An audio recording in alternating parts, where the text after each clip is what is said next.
ফজরের 4 রাকাত নামাজ 10 মিনিট, আবার 1:30-এর জোহরের নামাজ আবার 20 মিনিট, তাইলে ওইখান দিয়া 20 মিনিট, এখান দিয়া 30 মিনিট, 10 মিনিট, এই আধা ঘন্টা।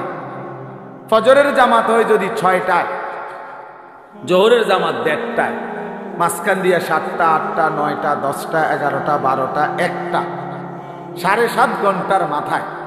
তাহলে 7.5 ঘন্টা বা 7 ঘন্টাই ধরো, ঠিক আছে, 7 ঘন্টা আল্লাহ বলছে বান্দা সামান্য দুনিয়া, কিন্তু যাও সময় বেশি দিছি, যাও তবুও করো, সমস্যা নাই, 7 ঘন্টা করো। আর অনেক লম্বা আখিরাত, একদিন হাসরের ময়দানের 50,000 বছর, ফুলসেরাত 30,000 বছরের রাস্তা, কবরের শেষ ব্যক্তিটাও থাকতে হবে। কোন কোন মুহাদ্দিসিন বলছে 40,000 বছর। এই লম্বা সফর অনন্তকালের আখিরাতের জন্য এই 7 ঘন্টার ব্যবধানে, 8 ঘন্টার ব্যবধানে সময় নিলাম মাত্র 30 মিনিট, 7.5 ঘন্টা তোমারে দুনিয়ার জন্য দিয়ে দিলাম। তবুও যদি বলো বান্দা আমি জুলুম করছি, তার ইনসাফ কিভাবে? তবুও যদি বলো বান্দা আমি পারবো না, তো তোমার মতো গাদ্দার, তোমার মতো নাফরমান আর কে হইতে পারে? তোমার সামান্য দুনিয়া, অথচ সময় দিছি বেশি। 1:30-এ জোহরের নামাজ শেষ, 1:50-এর ভিতরেই নামাজ শেষ, আবার 4:30, 4:45টায় আইসো 4 রাকাত আসরের ফরজ করবার জন্য। মাঝখান দিয়ে আবারও আমি আল্লাহ তাআলা লম্বা 3 ঘন্টার মতো সময় আবারও দিলাম, যাও আবার মেহনত করো, আবার পরিশ্রম করো, আবার কামাই করো, আবার কামাই করো। 8টা বাজে এশার নামাজ পড়ছো, 6টা বাজে ফজরের নামাজ। এশার নামাজ আর ফজরের নামাজের মাঝখানে 9টা, 10টা, 11টা, 12টা, 1টা, 2টা, 3টা, 4টা, 5টা, 6টা, প্রায় 10 ঘন্টা আমি আল্লাহ বিরতি দিয়ে রাখলাম। যাও ঘুমাও, তোমার আরো যদি কোনো কাজ থাকে করো, সংসার করো, স্ত্রীর সাথে সময় দাও, নিজের ঘর সামলাও, নিজের আরো কোনো কাজ থাকলে করো বান্দা। আবার 10 ঘন্টার ব্যবধানে 4 রাকাত নামাজ পড়তে আইসো। আমি আল্লাহ জুলুম করলাম, আমি আল্লাহ তাআলা বেইনসাফি করলাম কোথায় বান্দা?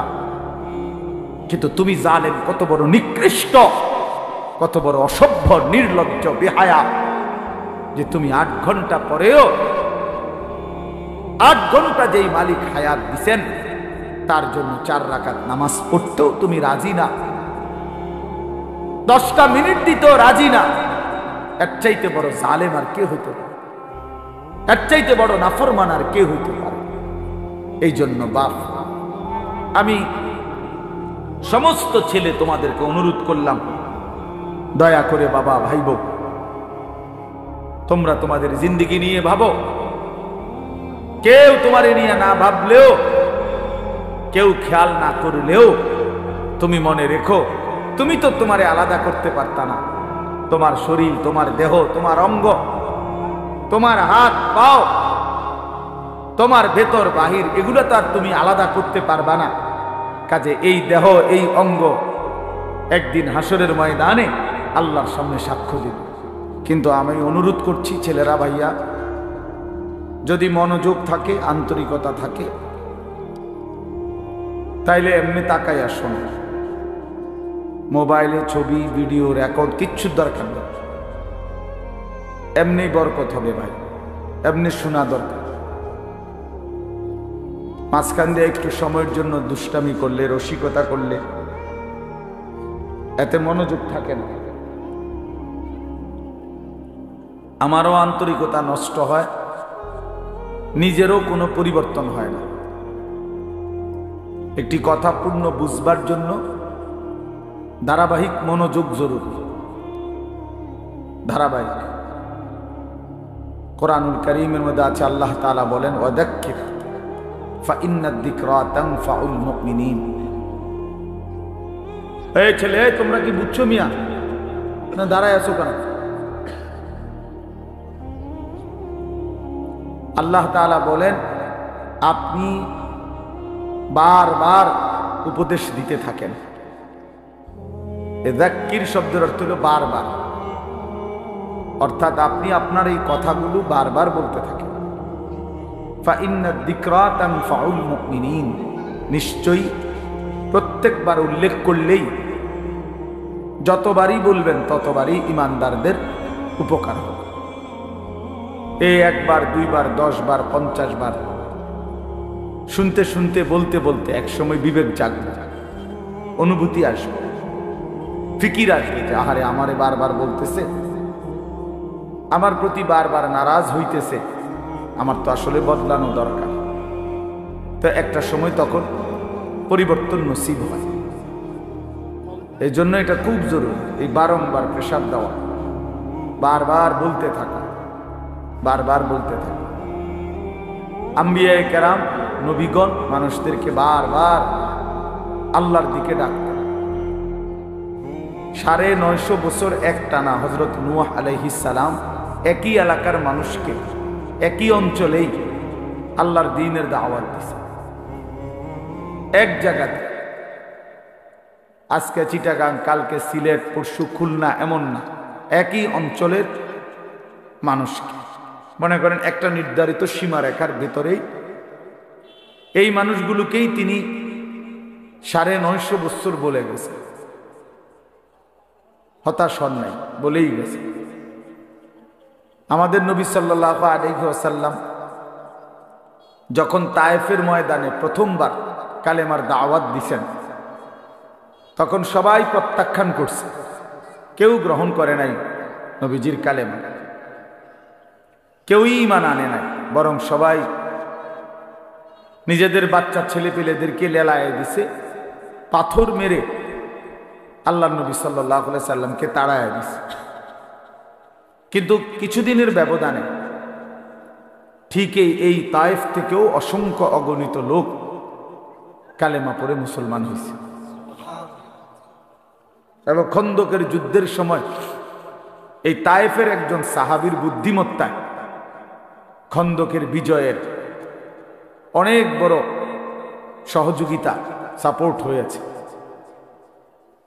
তাইলে নবী সাল্লাল্লাহু আলাইহি সাল্লাম সেদিন জিবরাইল ফেরেশতা এসে বলছিল, ইয়া রাসূলুল্লাহ, আপনি বললে পাহাড়ের ফেরেশতাকে বলে তায়েফবাসীকে 2 পাহাড়ের মাঝখানে ফেলে ধ্বংস করে দেয়, কেন তারা আপনার গা থেকে পবিত্র শরীর মোবারক থেকে রক্ত ঝরাইল? কিন্তু নবী সাল্লাল্লাহু আলাইহি সাল্লাম বলছেন, ইন্নী লাম উবআস লাআনান ওয়ালা গাদিবান, ইন্নামা বুইসতু রাহমাতান। বলছেন জিবরাইল, আমি অভিশাপ দিতে আসি নাই, আমি শুধুই কেবল রাগ করতে আসি নাই, ধ্বংস করতে আসি নাই, আমি এসেছি রহমত হয়ে। রহমত হয়ে আমি যদি আমার উম্মত ধ্বংস করে দেই কথায় কথায়, তাইলে আমি কালেমার দাওয়াত দেব কাকে? কাজেই তিনি বলছেন নবী সাল্লাল্লাহু আলাইহি সাল্লাম, জিবরাইল অপেক্ষা করো, আজ তারা ঈমান আনে নাই, ও চিরেই একদিন তাদের বংশধর, তাদের খানদানের কেউ হয়তো ঈমান আনবে। এই জন্য এই বারবার শুনলে, বারবার বললে, বারবার বলতে থাকলে কলিজার মধ্যে একসময় ধাক্কা লাগে। একটা শক্ত পাথরের উপরেও যদি বারবার বৃষ্টির পানি পড়ে, একই জায়গায় ফোঁটা পড়ে, তো একটা সময় এই পাথরটাও ছিদ্র হয়ে যায়, কিছুটা ছিদ্র হয়ে যায়, ডাইব্বা যায়। এই জন্য বললাম আল্লাহর কথা মনোযোগ দিয়ে শুনলে ভালো, যেই শুনে তারই বরকত হয়। শুক্রবারে জুমার নামাজের বয়ান মনোযোগ দিয়ে শুনলে ধারাবাহিক 52 সপ্তাহ, 1 বছরে, তো মানুষের জিন্দেগি পরিবর্তন হয়। এরপরে এরকম ওয়াজ মাহফিলে উলামায়ে কেরামের নসিহত তোমরা ছেলেরাও যদি আলাদা আলাদা মনোযোগ দিয়া শুনো, একটা সময় দেখবা তোমার জিন্দিগিও সুন্দর হবে। গুনায় ভরা জিন্দিগি বাপ সুন্দর না। কোনো পাপী, কোনো নাফরমানকে কেউই ভালোবাসে না। সম্মান করে না। এবং প্রত্যেক অপরাধী নিজের কাছেও লজ্জিতই থাকে। কোনো নষ্ট চরিত্রের লোক ছেলে সে নিজের কাছেও নিজেকে অপরাধীই ভাবে। নিজের একাকিত্ব হলেও মনে পড়ে যে কাজটা ঠিক না, কাজটা অন্যায়।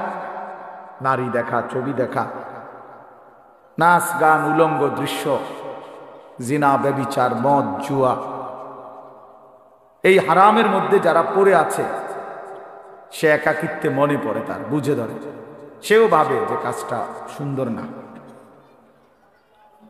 তাহলে এই জন্য কোনো পাপী, কোনো অপরাধী, কোনো নাফরমান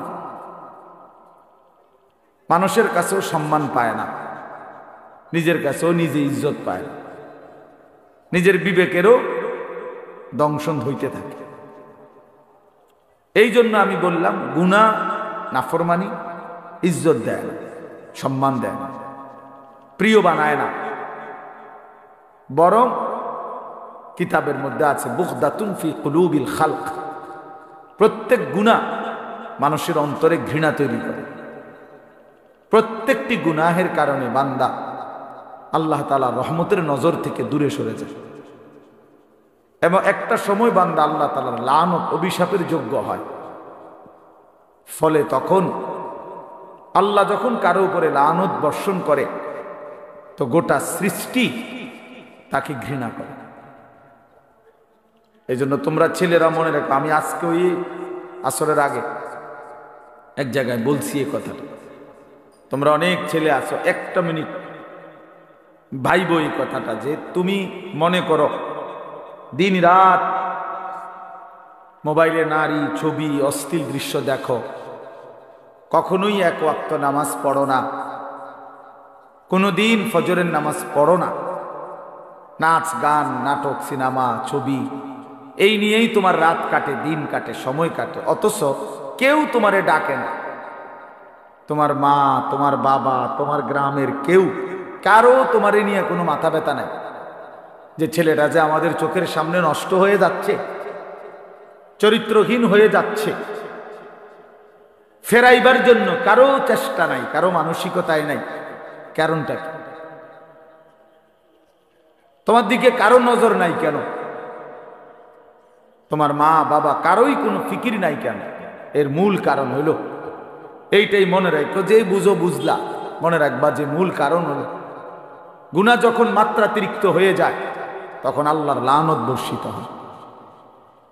আর তোমার উপরে আল্লাহর লানত পড়ছে দেখা, খোদার লানত, খোদার গজব পড়ছে দেখা আর তোমারে কেউ ডাকে না, তোমার দিকে কেউ ফিরেও চায় না, তোমার দিকে আর কেউ ফিরে চায় না। আহা, তোমারে আর কেউ বাঁচাইতে, ফিরাইতে চেষ্টা করে। এইটা হলো লানত, অভিশাপের বহিঃপ্রকাশ। নুওয়াল্লিহি মা তাওয়াল্লা ওয়া নুসলিহি জাহান্নাম ওয়া সাআত মাসীরা। আল্লাহ বলছে আমার রাসূলের বিরুদ্ধাচরণ যে করে, আমার ইমানদার মুমিন বান্দা যে পথে চলে, তার উল্টো পথে যে চলে, তো আমিও তাকে সেই উল্টো পথেই চালাইতে থাকি এবং এই উল্টো পথেই একদিন তাকে আমি জাহান্নামে ফেলে দেব। কোরআন শরীফে মানে আর কোনোদিন ভাও করবে না ওই এই নারী, ছবি, মদ, জুয়া, চুরি, ডাকাতি, জিনা, ব্যভিচার, সুদ, ঘুষ, সিটারি, বাটপারি, এই শেষ, এই জিন্দেগি। এভাবেই একদিন মৃত্যু হয়ে যাবে আর ফেরেশতা একটা লাথি দিয়া জাহান্নামে ফেলে দেবে। যা, ফেরেশতা বলবে যা, না ফেরবে, এই জিন্দেগি আর ফিরবে না, ফিরার তৌফিক হবে না। এটা অভিশপ্ত জীবন, মালউন, অভিশপ্ত যারে কেউ ফিরায় না। আমি আজকেও বললাম আমার মায়ের বয়স 75 বছর হল, আমার আম্মার বয়স, আমার বয়স 44 বছর, আমার ওয়াজের বয়স আজকে প্রায় 21 বছর, 22 বছর। আমার 4টা সন্তান আছে, তা আমার মা এখনো আমারে জিঙ্গে ফুট নোয়া ধরছিল, হসু মানল। এখনো জিজ্ঞাসা করে না ভূত নামাজ উঠছ, এখনো মা জিগায় ভূত চাইও মানুষের মাহফিলে যাইয়া টাকা পয়সা লইয়া কারোর লগে ঝামেলা করো না। এই বয়সেও বলেন হ্যাঁ, মা তার সন্তানকে এখনো নজর রাখছে। মা বৃদ্ধ হয়ে গেছে, আমারও বয়স কম হয় নাই, আমিও তো সন্তানের বাপ, তো তোমারে কেউ ডাকে না? তোমার প্রতিদিন ফজরের নামাজ ছুটে যাচ্ছে, তোমার মাও ডাকে না, বাপাও ডাকে না, কারণ তোমার উপরে খোদার লানত পড়ছে। তোমার 1 মিনিট তোমার কল্পনার মধ্যে নারী ছাড়া, ছবি ছাড়া, মোবাইল ছাড়া তোমার সময় কাটে না। কেউ তোমারে ফিরায় না যে বাপ কিরে তুই এটা কি করতেছ, এটা তো ভালো না, এটা তো তোমার জন্য সুফল আনবে না। এই কথাটুকুও তোমার ঘরে বলে না। যাদেরকে কেন বলে না কেউ? তোমার উপরে খোদার লানত, তোমার উপরে আল্লাহর লানত, তুমি অভিশপ্ত। এই জন্য তোমারে আর কেউ ফিরায় না। নাহলে খামখেয়ালি মানুষে কতক্ষণ করে, দুষ্টমি মানুষ কতক্ষণ করে, হাসি ঠাট্টা মজাক আড্ডা কতক্ষণ করে মানুষ? কখনোই কি ফিরবার সময় হয় না? কখনোই কি মনে পড়ে না? এভাবে দিল মরে যায় মানুষের, কোনো দিনই নামাজ পড়বে না। এভাবে মানুষের অন্তর মুসলমানের মরে যায়। আস্তাগফিরুল্লাহ, এ তো বেঈমানের অন্তর। আল্লাহর নবী সাল্লাল্লাহু আলাইহি সাল্লাম এর জন্য বলছেন, মাসালুল্লাযী ইয়াযকুরু রাব্বাহু ওয়াল্লাযী লা ইয়াযকুরু রাব্বাহু মাসালুল হাইয়্যি ওয়াল মাইয়্যিত।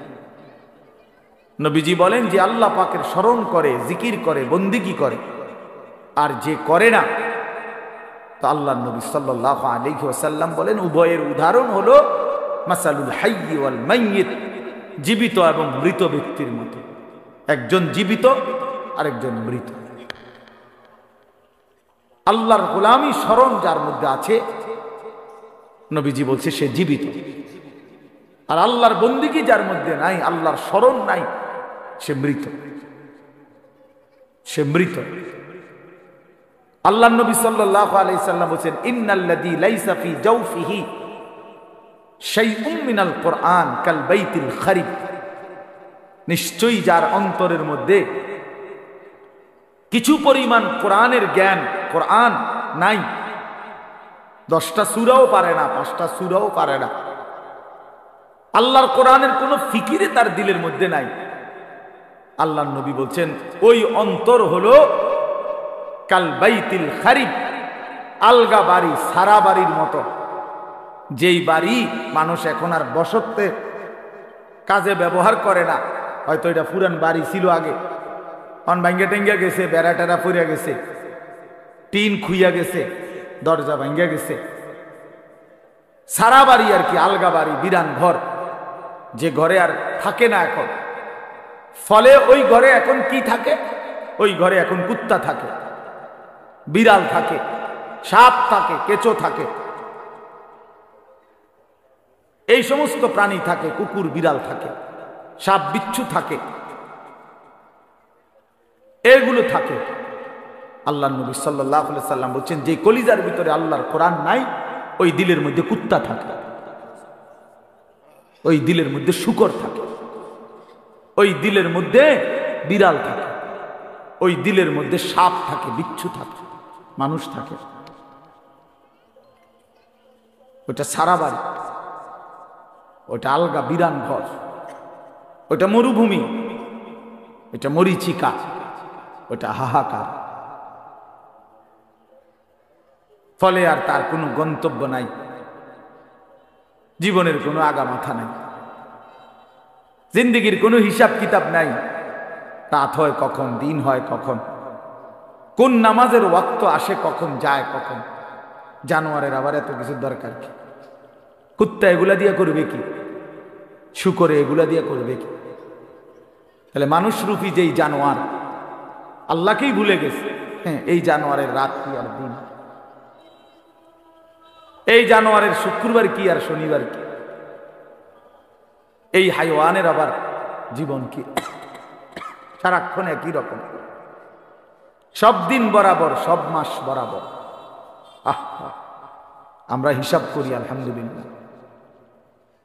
আমার বয়ান এখানে, আমরা হিসাব করি, মাহফিল দেরি হোক, কিন্তু ঠিকই আমরা মাগরিবের নামাজ মসজিদে কংসনগর জামাতের সাথেই পড়ছি, তারপরে আসছি। অর্থাৎ হিসাব মিলাতে হবে জিন্দিগি, আমার জিন্দিগির আমার টার্গেট থাকতে হবে যে হাজার ব্যস্ত আমি, লক্ষ কোটি ব্যস্ততা হোক, কিন্তু আমি নামাজ ছুটবে কেমনে? আমি এটা কোনো যুক্তি হইতে পারে না। মুসলমানের নামাজ ছুটে কেমনে? নামাজবিহীন মুসলমান থাকে কেমনে? তার পরিচয় মুসলমান কিভাবে হয় ভাইয়া? ফারকুমা বাইনানা ওয়া বাইনাল কুফরি আস-সালাহ। নবীজি বলছে আমাদের মাঝে আর বেঈমান কাফেরের মাঝে পার্থক্য নামাজ। আল্লাহ নবী সাল্লাল্লাহু আলাইহি ওয়াসাল্লাম বলেন, মান তারাকা সালাতাম মুতাআম্মিদান ফাকাদ কাফারা। যে ইচ্ছে করে নামাজ ছেড়ে দিল সে যেন বেঈমান হয়ে গেল। ফাকাদ কাফারা, সে কুফরি করল। স্পষ্ট হাদিস। আল্লাহ নবী সাল্লাল্লাহু আলাইহি ওয়াসাল্লাম বলেন, আস-সালাতু ইমাদুদ্দিন। নামাজ হচ্ছে দ্বীনের খুঁটি। মান আকামাহা ফাকাদ আকামাদ-দ্বীন। যে নামাজ জারি রাখলো সে যেন তার পুরা দ্বীন চালু রাখলো। ওমান হাদামাহা ফাকাদ হাদামাদ-দ্বীন। যে নামাজ নষ্ট করে দিল সে তার পুরা দ্বীন নষ্ট করে দিল। আল্লাহ কোরআনে বলছে, ইন্নাস সালাতা তানহা আনিল ফাহশাই ওয়াল মুনকার। নিশ্চয়ই একমাত্র নামাজ যাবতীয় অশ্লীলতা, অসভ্যতা, বেহায়াপনা, অপরাধ থেকে বিরত রাখে। এজন্য সাফ কথা বেটা, কোন বেনামাজি ভদ্র হইতে পারে না। বেনামাজি মানেই অসভ্য বেটা, বেনামাজি মানেই কুত্তার জিন্দেগি, কুত্তার জিন্দেগি মানে। হ্যাঁ, জোরে বল বেটা, তোরা যারা নামাজ পড়স না, লজ্জা থাকলে বলিস। আর বেহায়া যদি হাসো বেনামাজি হবার পরেও, তো মনে রাখো তোর ব্রেনে সমস্যা, তোর মাথার তার সিরা, তুই পাগল মাতাল, তুই মানুষও না জানোয়ারও না, তোর কোনো অনুভূতি নাই বেটা, বিবেকে নাই। তুই জানোস না তোরে বানাইছে কে বেটা? তুই পাগল না ছাগল এটাও জানোস না। কিসের মা কিসের বাপ? বেনামাজির কি আর মা কি তা বাপ? বেনামাজির কিসের আল্লাহ কিসের রাসূল? কিচ্ছু নাই, হেতেই হেতে।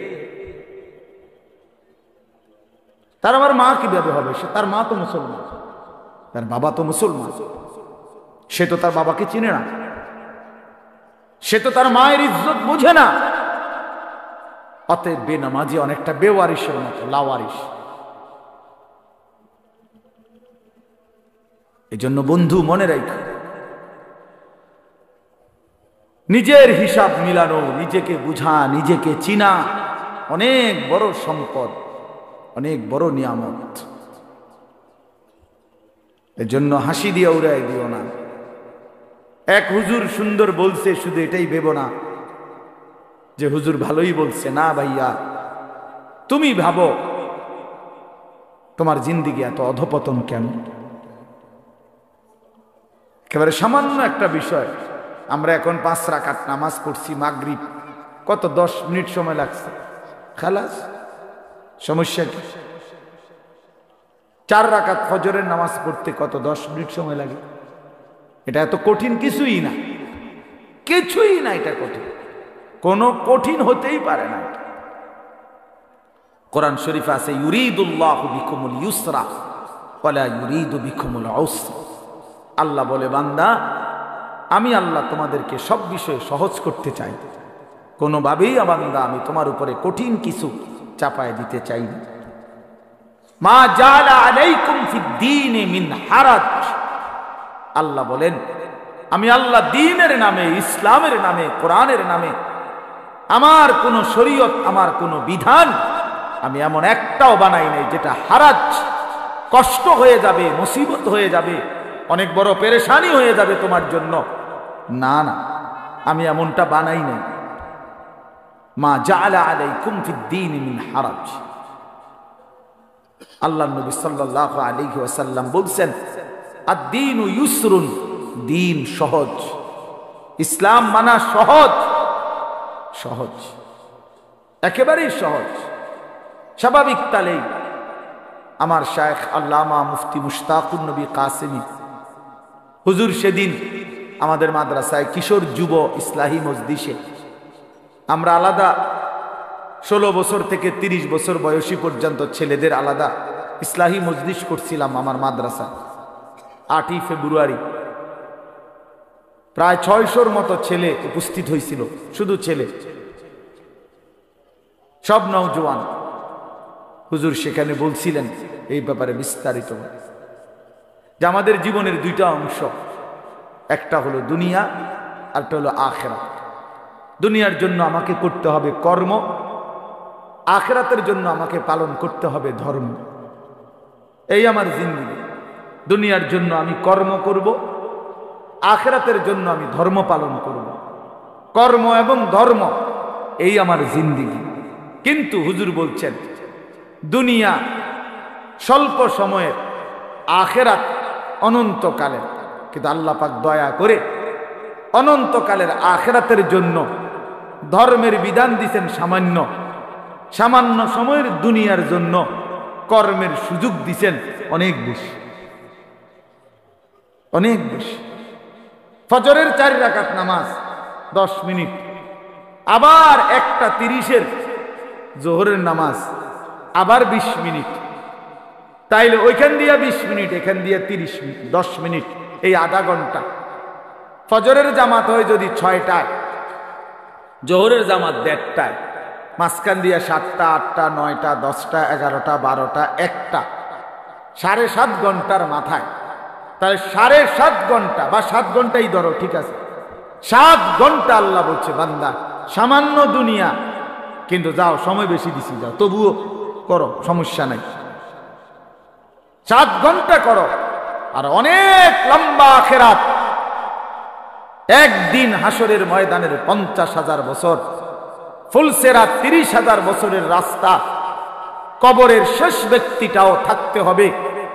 কোন কোন মুহাদ্দিসিন বলছে 40,000 বছর। এই লম্বা সফর অনন্তকালের আখিরাতের জন্য এই 7 ঘন্টার ব্যবধানে, 8 ঘন্টার ব্যবধানে সময় নিলাম মাত্র 30 মিনিট, 7.5 ঘন্টা তোমার দুনিয়ার জন্য দিয়ে দিলাম। তবুও যদি বলো বান্দা আমি জুলুম করছি, তার ইনসাফ কিভাবে? তবুও যদি বলো বান্দা আমি পারবো না, তো তোমার মতো গাদ্দার, তোমার মতো নাফরমান আর কে হইতে পারে? তোমার সামান্য দুনিয়া, অথচ সময় দিছি বেশি। 1:30-এ জোহরের নামাজ শেষ, 1:50-এর ভিতরেই নামাজ শেষ। আবার 4:30, 4:45টায় আইসো 4 রাকাত আসরের ফরজ পড়বার জন্য। মাঝখান দিয়ে আবারও আমি আল্লাহ তাআলা লম্বা 3 ঘন্টার মতো সময় আবারও দিলাম, যাও আবার মেহনত করো, আবার পরিশ্রম করো, আবার কামাই করো, আবার কামাই করো। 8টা বাজে এশার নামাজ পড়ছো, 6টা বাজে ফজরের নামাজ।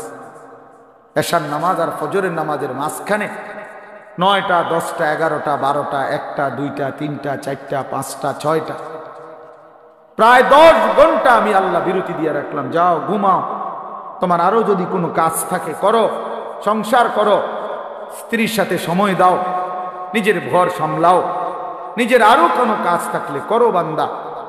আবার 10 ঘন্টার ব্যবধানে 4 রাকাত নামাজ পড়তে আইস। আমি আল্লাহ জুলুম করলাম, আমি আল্লাহ তাআলা বেইনসাফি করলাম কোথায় বান্দা? কিন্তু তুমি জালেম, কত বড় নিকৃষ্ট, কত বড় অসভ্য, নির্লজ্জ, বেহায়া, যে তুমি 8 ঘন্টা পরেও, 8 ঘন্টা যেই মালিক হায়াত দিছেন, তার জন্য 4 রাকাত নামাজ পড়তেও তুমি রাজি না, 10টা মিনিট দিতেও রাজি না। এর চাইতে বড় জালেম আর কে হইতে পারে? এর চাইতে বড় নাফরমান আর কে হইতে পারে? এই জন্য বাপ, আমি সমস্ত ছেলে তোমাদেরকে অনুরোধ করলাম, দয়া করে বাবা ভাইব, তোমরা তোমাদের জিন্দেগি নিয়ে ভাবো। কেউ তোমারে নিয়ে না ভাবলেও, কেউ খেয়াল না করলেও তুমি মনে রেখো, তুমি তো তোমারে আলাদা করতে পারতা না। তোমার শরীর, তোমার দেহ, তোমার অঙ্গ, তোমার হাত পাও, তোমার ভেতর বাহির, এগুলো তো আর তুমি আলাদা করতে পারবা না। কাজে এই দেহ, এই অঙ্গ একদিন হাসরের ময়দানে আল্লাহর সামনে সাক্ষ্য দিবে, সাক্ষ্য দিবে। এই জন্য যদি গুনাই করতে হয়, নিজের চোখকে আড়াল করে গুনাহ করো। যদি গুনাই করতে হয়, নিজের হাতকে আড়াল করে গুনাহ করো। যদি গুনাই করতে হয়, নিজের দেহকে আড়াল করে গুনাহ করো। কিভাবে সম্ভব? সম্ভব? আমার চোখে আমি না দেখলে, আমার হাত আমি স্পর্শ না করলে গুনাহ হবে কেমন? এজন্য কোরআনুল কারীমে আল্লাহ বলছেন, ওয়াশাহিদা আলাইহিম সামউহুম ওয়া আবসারুহুম ওয়া জুলুদুহুম বিমা কানু ইয়ামালুন। বান্দা, তোমাদের কান, তোমাদের চোখ, তোমাদের সমস্ত দেহ, অঙ্গ প্রত্যঙ্গের চামড়া আমি আল্লাহর কাছে সেদিন হাসরের ময়দানে তোমাদের যাবতীয় কর্মকাণ্ড সম্পর্কে সাক্ষ্য দিব। আমাকে শোনাবে, আমাকে বলবে। বান্দা, তুমি আড়াল করতে পারবা না। নিজের হাতকে আড়াল করবেন কেমনে? নিজের চোখকে আড়াল করবেন কেমনে? নিজেকে আড়াল করার সুযোগ তো নাই ভাই। প্রিয় সন্তান, প্রিয় ছেলেরা, কেন নষ্ট হচ্ছ? কেন চরিত্রহীন হইলা বাবা? বলো বাপ। ওই দেখেন, ও এখানে হাসা হাসি,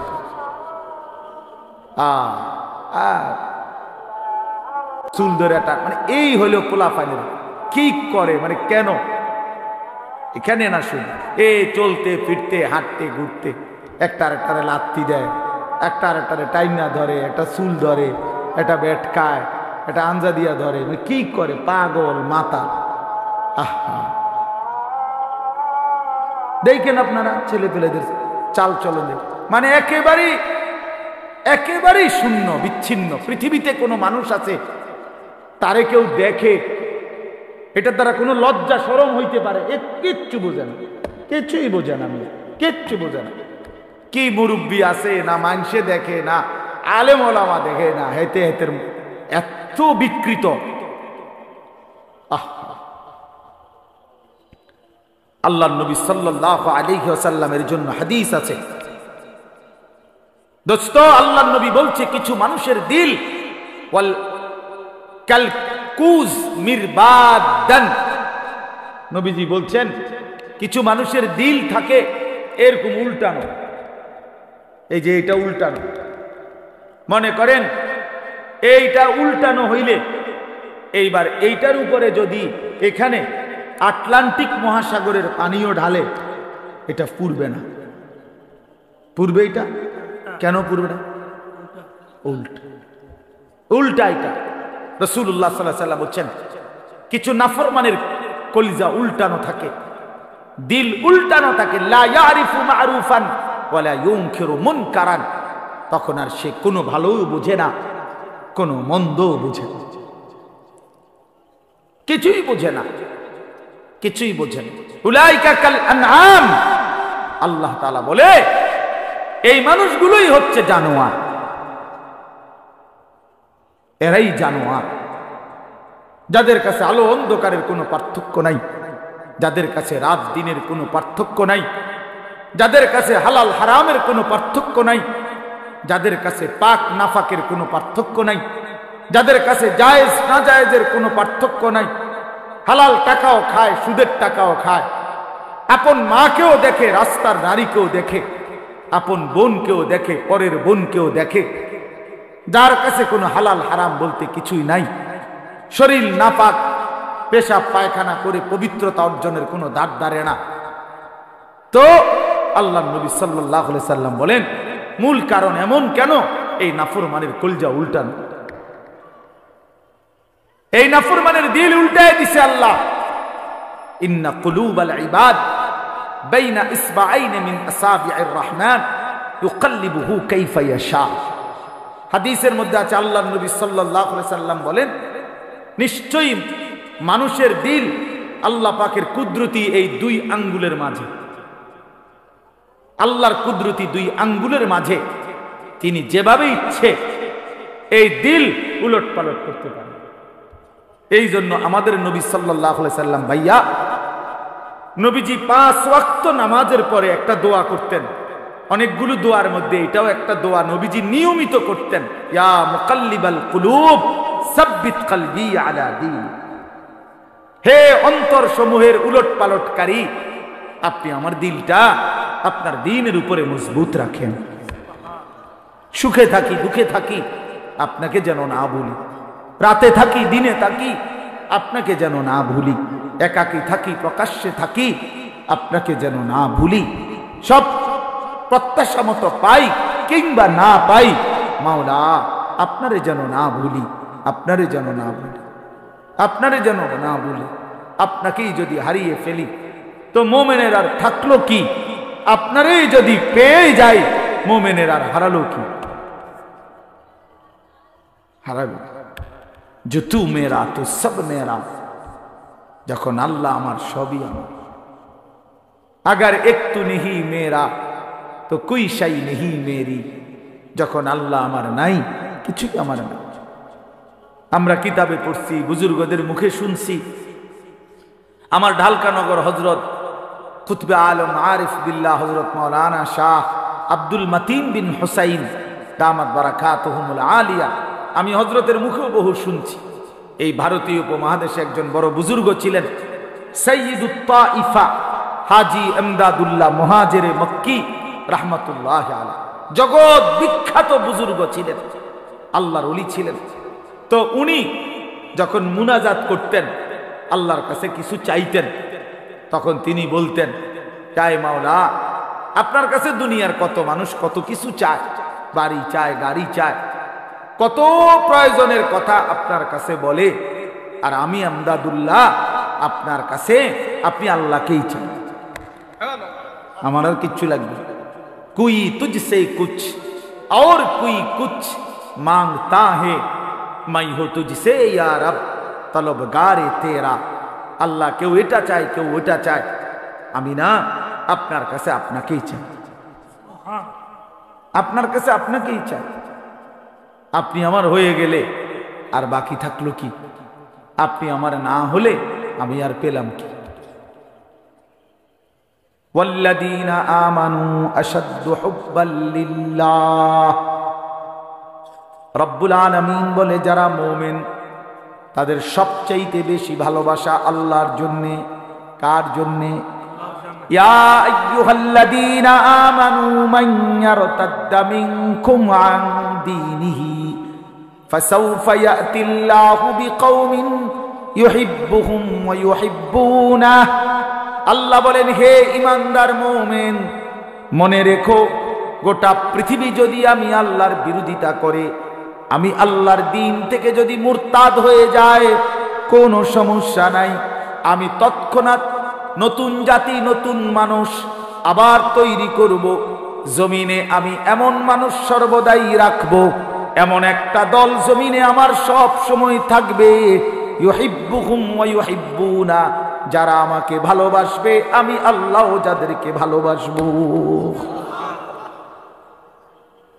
ভালোবাসার এই আদান প্রদান আমি আল্লাহ জমিনে রাখবই রাখবো। জমিনে আমার বান্দা বলবে, আল্লাহ আমি আপনাকে ভালোবাসি, আর শাজিম থেকে আল্লাহ বলবে, বান্দা আমিও তোকে ভালোবাসি। हम यहां से तुम वहां से दोनों जानिब से इशारा हुआ। আমি এখান থেকে তিনি সেখান থেকে, দুই দিক থেকে ইশারা হয়েছে যে দুইজন দুইজনকে ভালোবাসে। বান্দা তার মালিককে ভালোবাসে, মালিক তার গোলামকে ভালোবাসে। এজন্য দোস্ত, প্রিয় ভাই, আল্লাহ পাকের এক ভালোবাসার, মায়ার, আল্লাহর হওয়ার নিজেকে আল্লাহর জন্য, আখিরাতের জন্য, নিজের জীবন সুন্দর করার জন্য একটা শ্রেষ্ঠতম মাস আমাদের সামনে হাতছানি দিচ্ছে, আমাদের সামনে ছায়া বিস্তার করছে, গ্রাম শোনা যাচ্ছে, সেটাই মাহে রমজান। মাহে রমজান এতটা প্রিয় মাস, আল্লাহ নিজে এই মাসের নাম আল্লাহ পাক নিজে উল্লেখ করছে, শাহরু রমাদান, এই যে রমজান মাস। আল্লাহ বলেন এটা আমি বললাম শাহরু রমাদান। এই জন্য রমজান মাস বছরে কয় মাস উচ্চারিত হয় এই শব্দটা কনসেপ্ট এটাই একটা সহজ হিসাব, বুঝেন কিনা কোন তো দেখি, বুঝেন নাই কথাটা? এই শব্দ এটা কোরআন শরীফের শব্দ, শাহরু রমাদান, রমজান মাস। এটা উল্লেখ করছে কে? আল্লাহ। কোথায়? তো এইটা বছরে কয়বার উচ্চারিত হয়? একবার। 24 ঘন্টা উচ্চারিত হয়। 24 ঘন্টা জমিনে এই শব্দ উচ্চারিত হয়, কারণ আল্লাহর জমিনে 24 ঘন্টাই আল্লাহর কালামের তেলাওয়াত চলতেছে। পৃথিবীতে কোনো মুহূর্তেই আল্লাহর কালামের তেলাওয়াত বন্ধ হয় না। তাহলে এই শব্দ তো তেলাওয়াতের অংশ, এই শব্দ তো আয়াতের অংশ। সূরা বাকারা, কোরআনুল কারীমের দ্বিতীয় সূরার 185 নম্বর আয়াত, শাহরু রমাদান, রমজান মাস। কোন মাস উল্লেখ করেছেন আল্লাহ? মাসের নাম রমজান। যিনি উল্লেখ করলেন তিনি রহমান, নাজিল করলেন কোরআন। গ্রহণ করবে যারা তারা মুসলমান। শাহরু রমাদান আল্লাযী উনজিলা ফীহিল কুরআন। আল্লাহ বলে বান্দা শুনো, রমজান মাস চিনেছো কিনা বান্দা? সেটা সেই মাস যে মাসে আমি আল্লাহর কোরআন নাজিল করা হয়েছে। আল্লাহ বলেন যেদিন কোরআন নাজিল হয়েছে সেই বরকতে রমজান দামি হয়েছে। কোরআন নাজিল হয়েছে সেই কারণে লাইলাতুল কদর দামি হয়েছে। প্রত্যেক বছর সবে কদর কোরআন নাজিল হয় না, কিন্তু ওই এক রাতে কোরআন নাজিল হয়েছিল সবে কদর। ফলে অনন্তকালের জন্য ওই রাত যতবারই ফিরে আসে ততবারই দামি হয়। ওই এক বছরই শুধু রমজানে কোরআন নাজিল হয়েছিল। এখন তো আর কোরআন নাজিল হয় না, নবীজি তো নাই, কিন্তু ওই এক মাস কোরআন নাজিল হয়েছে যেই মাসে, সেটা যতবার ফিরে ফিরে আসবে ততবারই দামি হতে থাকবে। শাহরু রমাদান, ওই দেখেন ওই অপদার্থ, এই হাইওয়ান দেখছেন, এই যে এতক্ষণ খুঁজা পাইছেন না তো, এখন দেখেন এই হাইওয়ান কাহাকে বলে। এই দেখেন এত নির্লজ্জ কিছু ছেলে আছে, এত অসভ্য, এত শক্ত অসভ্য এগুলো। মানে তার কথা হলো, হুজুর তোমার বাপেও যদি বলে আমি মোবাইল ছাড়তাম না, তোর আব্বা যদি কয় হুজুর তোর বাপ কবর থেকে ইয়া কইলো আমি শুনি, আমি আমার বাপের কথাই শুনি না, তোর কথা শুনবো কিতাম বেড়া হুজুর, তুই কেডা বেড়া?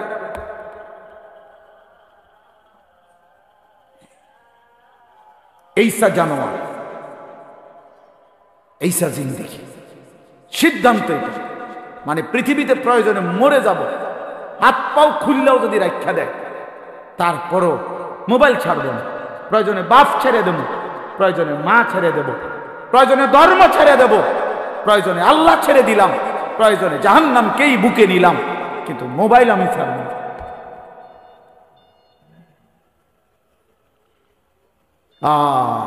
কলিজা যার পাথর, জিন্দিগি যার পাথর হয়ে গেছে, তাদের তারা এটা মানায়। আপনি নাহলে চিন্তা করেন না তার সাহসটা। এতগুলো মানুষ আমরা মনোযোগ দিয়ে শুনতেছি, সে এই অবস্থাতে কাইত হইয়া মোবাইলে টিপতেছে। হায় হায় অপদার্থ রে! আমি ছেড়ে দেওয়ার মানুষ না, আমি ছেড়ে দই না মানুষ, এটা আমার সিদ্ধান্ত জিন্দিগি। যেদিন কইতে পারি, যেদিন কইতে পারি, মাগার বলে যাব সত্যভাবে হিসাব আমার। যদি কোনোদিন আর বলতে না পারি, না পারলাম, খালাস, আমি জনপ্রিয়তা দিয়া কি করবো? আমি কি ভোটে খারাইছি না? তো আমি কি আমার ভোটা, আমি ভোটার টোয়াই নেই, আমি জনপ্রিয়তা দিয়া করব কি? বোঝেন নাই আমার কথা? আমি তো ইলেকশনে খারাইছি না, আমার এই মানসিকতাও নাই, তো আর আমার সমস্যা কি? আমার শুধু বলে যাওয়া, আল্লাহর কথা ফেরি করা, ফেরি করা, বলতে থাকা, যেখানে সুযোগ হয়, যেটুকু সুযোগ হয় আল্লাহর কথা বলা বলা। কবি আরশ पर कभी फरश पर, कभी उनके दर कभी दर बदर, गमे आशिकी तेरा शुक्रिया, मैं कहां कहां से गुजर गया, कभी रास्तू में तन्हा कभी हो वरूद सहरा, मैं जुनू का हम सफर हो मेरा कोई घर नहीं। আল্লাহর পথে যে ডাকে তার কোনো ঘর হয় না। এই উঠা নামা দৌড়, ওই হল্লো। আমি সকাল 7টা বাজে আসছি সিলেট থেকে, 12টার দিকে উঠতেই আমার বিবিরে বললাম 1 কাপ চা। খালাস, কই যাইতেছে জায়গা, ওর বাইরে গেছে। চলো ভাইয়া, জিন্দিগি চলতে থাকে, বিশ্রাম হবে ইনশাআল্লাহ যেদিন কবরে পৌঁছবে সেদিন, আরাম হবে যেদিন জান্নাতে হবে সেদিন। এজন্য ছেলেরা নষ্ট হলো কেন? কেন নষ্ট হয়ে গেল? তাহলে মাহে রমজান, আল্লাহ আমার কথা শেষ। আল্লাহ বলছে বান্দা এটা আমার মাস, রমাদানু শাহরুল্লাহ। নবীজি বলছে রমজান আল্লাহর মাস, রমজান আল্লাহর মাস, রমজান আল্লাহর মাস। প্রিয় বন্ধু, রমজান সামনে, আল্লাহ কোরআন নাজিল করেছেন, কোন এক রাত্রে নাজিল করছেন, অথচ অনন্তকালের জন্য ওই এক রাত যতবারই ফিরে আসে ততবারই দাম। কোন এক বছরে না রমজানে নাজিল হয়েছে, বুঝেন নাই কথাটা? প্রত্যেক বছরই কি রমজানে কোরআন নাজিল হয়? কিন্তু ওই কোন এক মাসে নাজিল হয়েছে, সেই 610 খ্রিস্টাব্দে নবী সাল্লাল্লাহু আলাইহি সাল্লামের বয়স যখন 40 তখন। কিন্তু এরপরে তো 1450 বছর চলে গেছে, 1450 বছর ধরে যতবার রমজান ফিরে ফিরে আসে ততবার কোরআন রমজানকে দামি বানায়। তাহলে কোরআন যদি রমজানকে দামি বানায়, কোরআন যদি শবে কদরকে দামি বানায়, কোরআন যদি হাফেজে কোরআনকে দামি বানায়, কোরআন তোমারও দামি বানাবে, রমজান তোমাকেও দামি বানাবে। তুমি কদর করো, তুমি কদর করো ভাইয়া। রমজানে ঘুরে দাঁড়াও, রমজানে পরিবর্তনের ফিকির করো। আমার বাপ, আমার ভাই, আমার ছেলেরা, নিজেদেরকে রহম করো, রমজান সুন্দর করো, রমজানে গুনাহ ছেড়ে দাও, রমজানে আল্লাহর ইবাদতে লাগাও। 20 রাকাত তারাবি পূর্ণ পড়ো, প্রতিদিন রোজা ঠিক মতো রাখো, বরকত হবে। 5 ওয়াক্ত নামাজটা মাথে পড়ো ভাইয়া। কেন নষ্ট হইলা? সে তোমারে মূল্যায়ন করে, তোমার এই চুল, তোমার এই প্যান্ট কোন ছাগলে দেখে? তুমি কো এই সমাজের কোনো ভদ্রলোক, এই সমাজের মান্য গণ্য কোনো মানুষ, দিল দরদি, দিন দরদি কোনো মানুষ তোমাকে দেখে? কেউ কোনোদিন তোমারে ডাকছে কোনোদিন যে বাবা তোমার এই অসাধারণ চুলের জন্য তোমারে ধন্যবাদ? হ্যাঁ, তো তাহলে সে সামান্যতম, আমরা তো মনে করেন একটু অনুভব করি, কথার কথায় অহংকারের জন্য বুঝাইতেছি না, যেন আমি এটা অনুভব করি আমরা যে অনেক মানুষ আমগরে মহব্বত করে, মুসাফা করে, হ্যাঁ মাহফিলের জন্য বলে, তাহলে বোঝা গেল আমি অনুভব করি যে আমার অনেক মানুষ মহব্বত করে। আমার কথাটা বোঝেন না? অনেক মহব্বতের যে কি পরিমাণ যন্ত্রণা, এগুলো এই নজরুল মোহাম্মদ এগুলো দেখলেই বোঝা যথেষ্ট। গমে আশিকি তেরা শুকরিয়া, এইটার অর্থ এইটা। গমে আশিকি মানে হইল ভালোবাসার বেদনা, ভালোবাসার যন্ত্রণা, মহব্বতের যন্ত্রণা। আল্লাহ তেরা শুকরিয়া মানে বুঝায় যে তোমার রাস্তায় যতবার যত দুঃখ পেয়েছি, তোমারে ভালোবাসতে গিয়ে সবকিছুর জন্য তোমার শুকর যে আল্লাহ তোমার রাস্তায় দুঃখ বেদনা জামিলার মিলছে। তো এই জন্য ভাইয়া তোমার তো এটা অনুভব করা উচিত, তোমার তো এটা ভাবা উচিত যে আমি যে প্রতিনিয়ত চুল পাল্টাইলাম, ডিজাইন পাল্টাইলাম, ফ্যাশন পাল্টাইছি, তো মানুষে আমারে কিটা কয়? আমি তো অনেক সময় বলি যে তোমাদের সমবয়সী ছেলেরা যখন তোমারে বলে দোস্ত তোরে সেরকম লাগে তো তুই জিগাও না কা কি রকম। আমিও তো মানছি তোরে সেরকম লাগে, কিন্তু সেটা কেডা? মান হুয়া সে কে? যার মতো তোমারে লাগে নিশ্চিত খবর নিলে দেখবা কুট্টাখোরের মতো লাগে, গাঞ্জাখোরের মতো লাগে, নেশাখোরের মতো লাগে, জুয়ারির মতো লাগে, হ্যাঁ লম্পট চরিত্রহীনের মতো লাগে বেটা, ইমানদারের মতো লাগে না, জুনায়েদ বাগদাদির মতো লাগে না, বাইজিদ বোস্তামির মতো লাগে না, কোন আল্লাহওয়ালার মতো লাগে না বেটা, কোন হারামখোরের মতো মনে হয়, কোন বাবাখোর ডাইলখোর ছাড়া, নেশাখোর ইয়াবাখোর ছাড়া অন্যদের মতো লাগে না বেটা। নামাজি এমন হয় না, চরিত্রবান এমন হয় না, ভালো মানুষ এমন হয় না। এজন্য ঘুরে দাঁড়াও। শাহরু রমাদান আল্লাযী উনজিলা ফীহিল কুরআন হুদাল লিন-নাসি ওয়া বায়্যিনাতিন মিনাল হুদা ওয়াল ফুরকান। আল্লাহ বলছে বান্দা এই আজিমুশ শান কোরআন আমি দিয়েছি, এই কোরআন গোটা বিশ্ব মানবতার হেদায়েত, এবং হেদায়েতের কথাগুলো বায়্যিনাতিন মিনাল হুদা, একটা শব্দ, একটা ব্যাখ্যা, একটা বিষয়ের মধ্যে কোনো অস্পষ্টতা, অগোছালো, অবুঝ কিছু নাই, সব স্পষ্ট। তুমি শুধু শুনো, 100 তুমি বুঝবা, তোমারে আলো দেখাবে। ওয়াল ফুরকান, এবং কোরআনই একমাত্র হচ্ছে সত্য মিথ্যা, ন্যায় অন্যায়, হালাল হারাম, জায়েজ না জায়েজ, ভালো মন্দের মধ্যে পার্থক্য কেন? তুমি ভালো মন্দ চিনবা না যদি কোরআন না আছে, তুমি সত্য মিথ্যা বুঝবা না যদি কোরআন না আছে, হালাল হারাম, জায়েজ না জায়েজ, উচিত অনুচিত, ন্যায় অন্যায় বুঝবা না। বাংলা বই দিয়া হবে না, অঙ্ক ইংরেজি পদার্থ জীববিজ্ঞান বই দিয়া হবে না, কোরআন লাগবে। কোরআন চ্যালেঞ্জ করলাম নাই তো আমি, বাংলা অঙ্ক ইংরেজি পদার্থ ইতান আমি পড়ছি, আপনি আমার লোক কইয়েন কথা, হ্যাঁ আপনি কোনটা দিয়া বুঝাইবেন? আর সত্য মিথ্যার পার্থক্যকারী বই কোরআন, কোরআন বাংলা না, অঙ্ক নয়। এগুলো নির্ধারিত কোনো বিষয়, দুনিয়াবি উপার্জনের জন্য কোনো বিষয় শিখায়। পদার্থ পদার্থই বুঝায়, জীববিজ্ঞান জীবের বিষয়ে বুঝায়, রসায়ন বিজ্ঞান রসায়নের বিষয়ে বুঝায়, ডাক্তারি ডাক্তারি বিষয়ে বুঝায়, ইঞ্জিনিয়ারি ইঞ্জিনিয়ারি বুঝায়। কিন্তু সত্য মিথ্যা, ন্যায় অন্যায়, আলো অন্ধকার, হালাল হারাম, উচিত অনুচিত, ভালো মন্দ বুঝায় শুধুই আল্লাহর কোরআন। কোরআন বিহীন তুমি আলো পাইবা কেমন? কোরআন বিহীন তুমি সত্যের সন্ধান পাবা কেমন?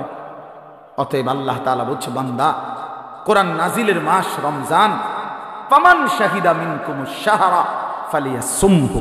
এই শেষ কথা হলো আল্লাহ বলেন বান্দা, অতএব তোমাদের যাদেরই জীবনে রমজান আসে, তোমরা যারা সাবালক রমজান পর্যন্ত পৌঁছবে, ফালিয়াসুমহু, তোমরা রোজা রাখো। ওহ কি মায়া করে আল্লাহ বলছে, এই আমার বান্দা শুনো, রোজা রাখো, রোজা ফালিয়াসুম। আল্লাহ যেন বলে, এই হায়াত যদি পাও, রমজান পর্যন্ত যদি পৌঁছো, রমজানের চাঁদ যদি দেখো না বান্দা, রোজা রাইখ। যদি বলি মাওলা রোজা রাখলে কি দিবেন পুরস্কার? আল্লাহ বলেন আমি না 1 মাসেই তোমারে মুত্তাকি বানাই দেব, লাআল্লাকুম তাত্তাকুন। 1 মাসে মুত্তাকি। যদি বলি মাওলা মুত্তাকি হলে কি হবে? আল্লাহ বলেন জান্নাত তো বানাইছি আমি মুত্তাকির জন্য, উইদ্দাত লিল মুত্তাকিন, জান্নাত বানানোই হয়েছে মুত্তাকিদের জন্য। ইন্নাল মুত্তাকিনা ফি জান্নাতিন ওয়া উয়ুন, ইন্নাল মুত্তাকিনা ফি যিলালিন ওয়া উয়ুন। আল্লাহ বলেন আমার মুত্তাকি বান্দারা জান্নাতেই বসবাস করবে। খালাস। অতএব বন্ধু, বাপ, নওজোয়ান, শুধু ওয়াজের জন্য যেন ওয়াজ না হয়। শুধুই বললাম আমারে এই মাহফিলওয়ালারা হেরা নাকি দাওয়াত দিতে বহুত পেরেশানি করতে হয়েছে, কেমনে কেমনে জোড়া তালি দিয়া, হ্যাঁ সেলিম ভাই শেষ পর্যন্ত রাজি করাইছে। আলহামদুলিল্লাহ, সকলেরই ভালোবাসায় আল্লাহ আনাইছে, ঠিক না? আমরা আল্লাহ আমাদের সবাইকে ভালো করেন, আমাদের জীবন সুন্দর করেন, আমাদের আখিরাত সুন্দর করেন। কিশোর নওজোয়ান বন্ধু, আমি তো ধমক দিলাম, একদিন আফসুস করবা যে তোমারে যদি আরো কেউ ধমক দিত। বলো নাই ভাইয়া, বুঝো নাই, আজ তো আমি ধমক দিছি, মনে করো আমি তোমারে ফিরাইতে চেষ্টা করছি, কিন্তু যে তোমারে ধমক দেয় না, ছেড়ে দিছে, সে তো তোমারে অন্ধকারে ছেড়ে দিছে। ছেড়ে দিছে তো তোমারে না ফরমান, আমি তো ফিরাইতে চাচ্ছি, আমি তো ধমক দিয়ে আগাইতে চাইতেছি। যে দরদি হয় সে তো তার ছোট ভাইকে থাপ্পড় দেয়, আঘাত করে, মারে, পিঠটা হইলেও তারে গুনার রাস্তা থেকে ফেরায়। যে দরদি হয় না সে রাগ করলে বলে যা তার কপালতে খাক, এটা মনে করে। এটাই কি উত্তম? আল্লাহ আমাদেরকে বুঝ দান করেন। আজকের এই সুন্দর মাহফিল আল্লাহ তাআলা কবুল করে নেন। নওজোয়ান ভাই সবাই এশার নামাজের জন্য প্রস্তুতি নিয়ে এশার নামাজ পড়ো। নামাজের পরে আবার যথারীতি ইনশাআল্লাহ বয়ান হবে। উলামায়ে কেরামের সবগুলো বয়ান নসিহত শুনতে থাকো। আল্লাহ আমাদেরকে তৌফিক দান করেন, কবুল। রোজ সোমবার কুমিল্লা জেলা দেবিদ্বার উপজেলাধীন পশ্চিম ফাতেহাবাদ পূর্ব চান্দারপাড় বাইতুন নূর জামে মসজিদ প্রাঙ্গণে ফতেহাবাদ কোরআন সুন্নাহ ফাউন্ডেশন এর উদ্যোগে আজকের এই 10তম বাৎসরিক তাফসীরুল কোরআন মাহফিলে আল্লাহ তাআলাই আমাদেরকে আসবার বসবার আল্লাহর জন্যই জমা হওয়ার তৌফিক দান করেছেন। এজন্য আমরা সকলেই বলি আলহামদুলিল্লাহ। নওজোয়ান ভাই তোমরা এখানে বসো, যারা ভিতরে আছো বসো, সবাই বসো বাবা। ওই যে সরো এখান থেকে, ওই আপনি বসে।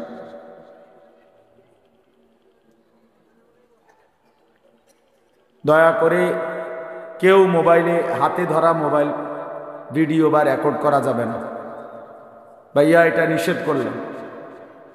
পরস্পর কেউ কথা বললো না, বাপ বুট বাদামও খাইও না এটার ভিতরে। বাহিরে যার যা মন চায় করো, আমার কোনো আপত্তি নেই।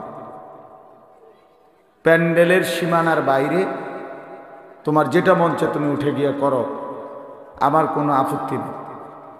কিন্তু চোখের সামনে কথাবার্তাও বলা যাবে না, খামখেয়ালি করা যাবে না। কারো পছন্দ না হলে তুমি উঠে চলে যাও, কোনো অসুবিধা নেই।